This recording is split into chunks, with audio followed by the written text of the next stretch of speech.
Merhaba arkadaşlar, kanalıma tekrar hoş geldiniz. Bir önceki videomuzda bebeğimizin yüz şekillendirmesini ve saçlarını yapmıştık. Bu videomuzda da birleştirmelerini ve eteğini yapıp bitiriyoruz. İsterseniz hemen başlayalım. İlk olarak arkadaşlar kafayı sabitlemeden önce kolları gövdeye sabitleyeceğim. Daha sonra kafayı sabitleyeceğim. Bunun için hemen bebeğimin gövdesini alıyorum. İlk olarak ayakkabısında şöyle bir detay yaptım ben. Bunu göstereceğim sizlere. Şu şekilde beyaz ipimi alıyorum. Tam ortalıyorum ayakkabıyı. Şurası tam ortası. Şöyle göstereyim arkadaşlar. Şurası tam ortası. Buradan bir alt sıraya iniyorum. Yani kırmızıdan hemen ikinci sıraya iniyorum. Yandan şuradan çıkaracağım iğnemi. Bunun için herhangi bir yerden batırıyorum. İkinci sıradan yandan iğnemi çıkarıyorum.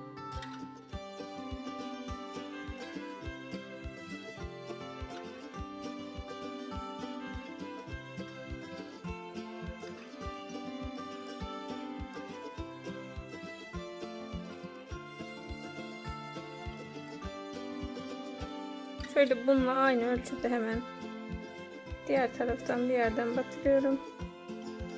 2 sıra aşağıdan çıkarıyorum.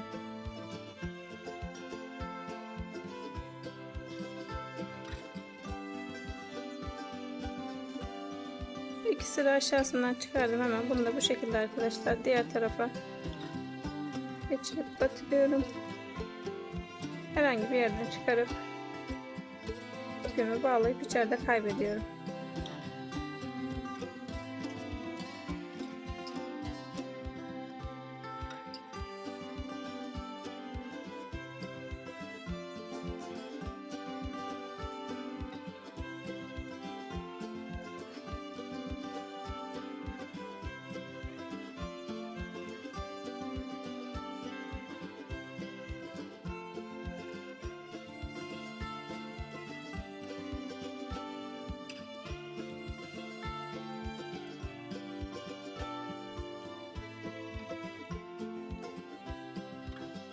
Bu şekilde arkadaşlar ayakkabıdaki detayı da yaptım. Şimdi kolların dikimine geçiyorum.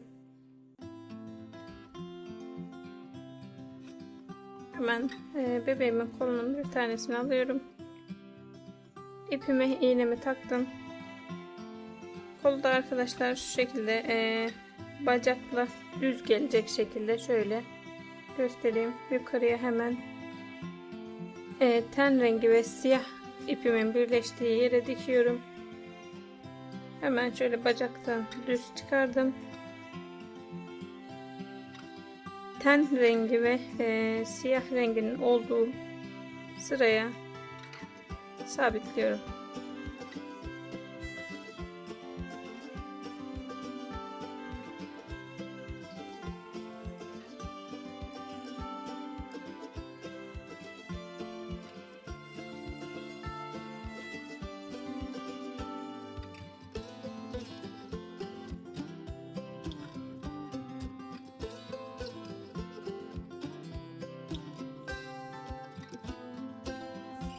Bu şekilde arkadaşlar bir ilmek gövdeye, bir ilmek koldan olarak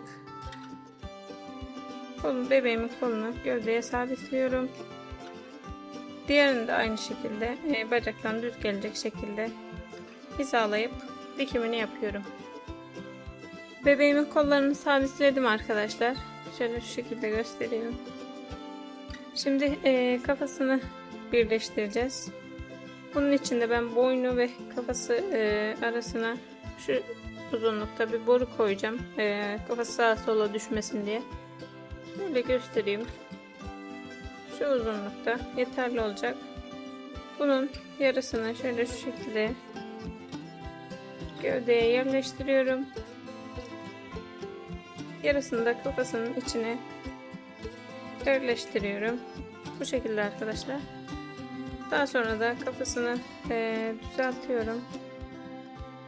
Düzgün olacak şekilde şöyle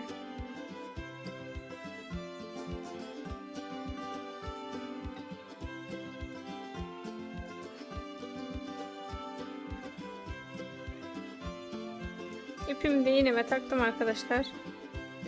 Şimdi birleştiriyorum. Hemen boyun kısmından bir ilmek alıyorum.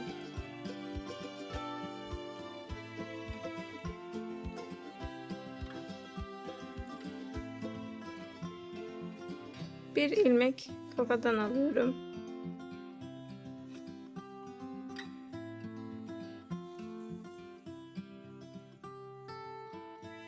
Bir ilmek boyundan,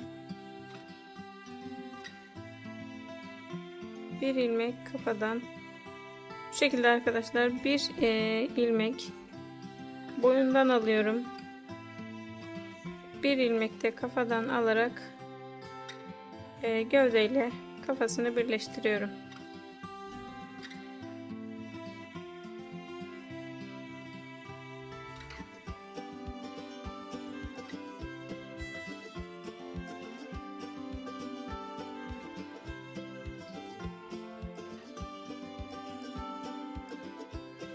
Bebeğimin kafasının dikimini de bitirdim arkadaşlar. Bir ilmek boyundan, bir ilmek kafadan olarak dikimini yaptım. Son olarak da bebeğimin eteğini yapıp bitiriyorum artık. Bebeğimin eteği için de şu şekilde güpüre ihtiyacımız var arkadaşlar. Bunun beline lastik takıp büzdüreceğiz. Ben içi fazla görünmesin diye astar koyacağım. Bunun için de böyle siyah bir kumaşa ihtiyacınız olacak. Bu şekilde göstereyim. Yarım metre kadar da yok. Bunu siz kendiniz pilelerine göre de ayarlayabilirsiniz arkadaşlar. Şöyle karışla da göstereyim size. 2,5 karış yeterli oluyor. Bunu hemen şöyle astar ve güpürü şu şekilde arkadaşlar uçtan birleştiriyorum. Birazcık şöyle bir parmak kadar katlıyorum ikisini birlikte. Daha sonra da dikiyorum. Şöyle tekrar göstereyim. Kumaş ve güpürümü birlikte katlıyorum ikisini. Bir parmak kadar ve dikiyorum arkadaşlar. Bu şekilde sonuna kadar dikiyorum. Burada yaptığımız boşluğa da lastik takacağız. Şöyle hemen göstereyim. Bu şekilde ikisini birlikte katlayıp dikiyorum.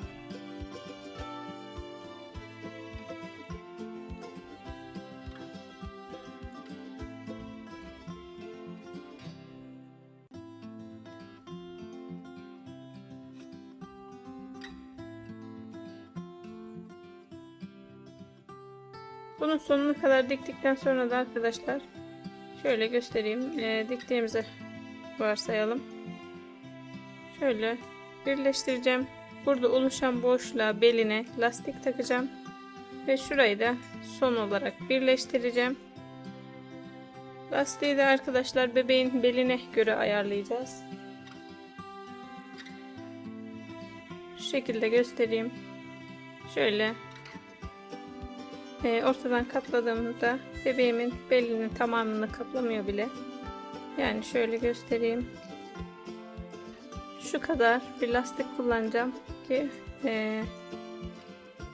eteği giydirdiğimde bebeğimin belinden düşmesin diye. Yani şöyle tekrar göstereyim. Bebeğimin belini kaplamayacak kadar bir lastik kullanacağım. Bunu eteğimin beline takacağım. Daha sonra da buradan birleştireceğim ve eteği bebeğime giydireceğim arkadaşlar. Bebeğimin eteğini bitirdim arkadaşlar. Şöyle şu şekilde gösterdiğim gibi burada katlama işlemi yaptım. Oraya lastiği taktım ve arkadan birleştirdim. Bu şekilde oldu arkadaşlar. Şöyle hemen bebeğime giydireyim. Bebeğimde de arkadaşlar şu şekilde buraya düğme detayı yaptım.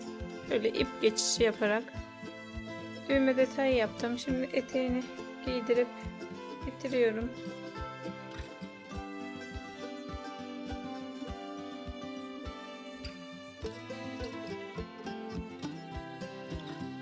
Eteği de arkadaşlar burada blow yapmıştık. Bacak birleştirmesinden sonra. Siyah olduğu için şu an tam görünmeyebilir. Bacak birleştirmesinden sonra blow yapmıştık etek kısmı olarak. İsterseniz bu blow'un oluşan çizgisine yani flosuna tekrar tığ takıp örebilirsiniz eteğini. İsterseniz bu şekilde küpürle de yapabilirsiniz. Tam bu blow'un altına gelecek şekilde eteğini giydiriyorum arkadaşlar.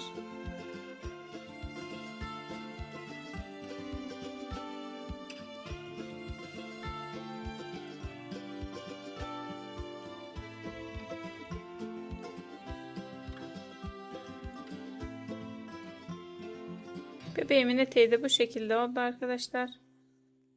Umarım beğenmişsinizdir. Şöyle göstereyim.